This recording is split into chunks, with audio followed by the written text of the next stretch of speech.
La Chine, c'est le pays de Qigong, Wushu et Tai Chi Chuan. La pensée orientale est une façon globale, c'est-à-dire holiste, et donc tout est lié.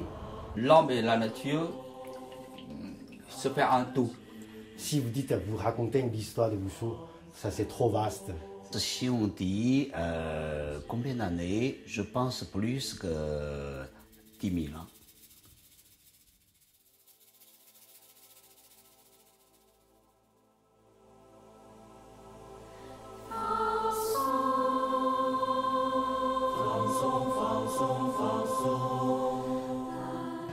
Moi, c'est arrivé ici, il ne connaît pas Kung Fu. Hein. Quelqu'un s'est demandé Kung Fu, il ne connaît pas.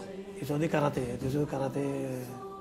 Après, les arts martiaux japonais commencent à s'intéresser aux arts martiaux chinois grâce à Bruce Lee. On a vu un type crever l'écran, mettre la pâtée à un type en kimono blanc et dire qu'il était chinois. Et là, on s'est dit, on veut être chinois aussi. Ça crée un mouvement énorme pour l'ensemble des arts martiaux qui est présenté en France à l'époque. Les arts martiaux chinois, c'est 129 différents styles. Donc le Taolu, à peu près 6000 Taolu différents. Mais comme ça ressemble un peu au fromage en français.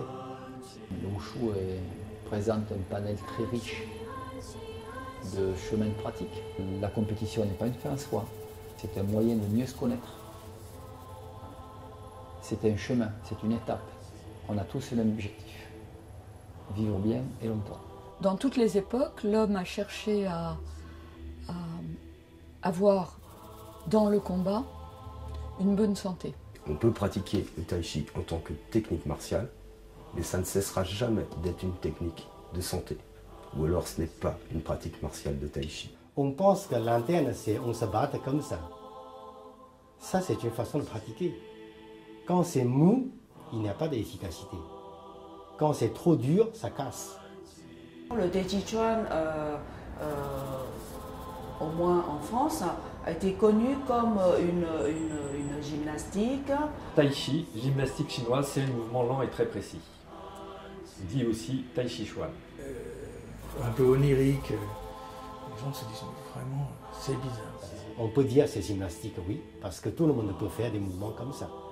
Mais vraie discipline, c'est illimité, la profondeur illimitée. La force d'une once qui déplace 1000 livres, c'est un des principes de l'interne, bien sûr. Le Kung Fu s'est structuré en plusieurs étapes. On a regroupé ensemble, d'abord il n'était que 13 personnes de différents styles. On a créé une fédération de Tai Chi Chuan traditionnel. Formé et développé. Et à chaque fois, on ouvrait une école, ils ouvraient une école, et ça amenait d'autres adhérents. Le ministère, pendant l'année 2005, a décidé effectivement de confier l'ensemble des arts martiaux et énergétiques chinois à la fédération de Tai Chi Chuan Qigong. Il est important d'avoir un groupement qui rassemble tous les arts martiaux d'origine chinoise. C'est un tout. Il n'y a pas de dissociation entre l'externe et l'interne en réalité, et entre le Qigong et l'interne. 团结, unité, 奋进 et avancer courageusement ensemble. 20滑蛋, ça, après avoir passé 20 ans, 10不当地的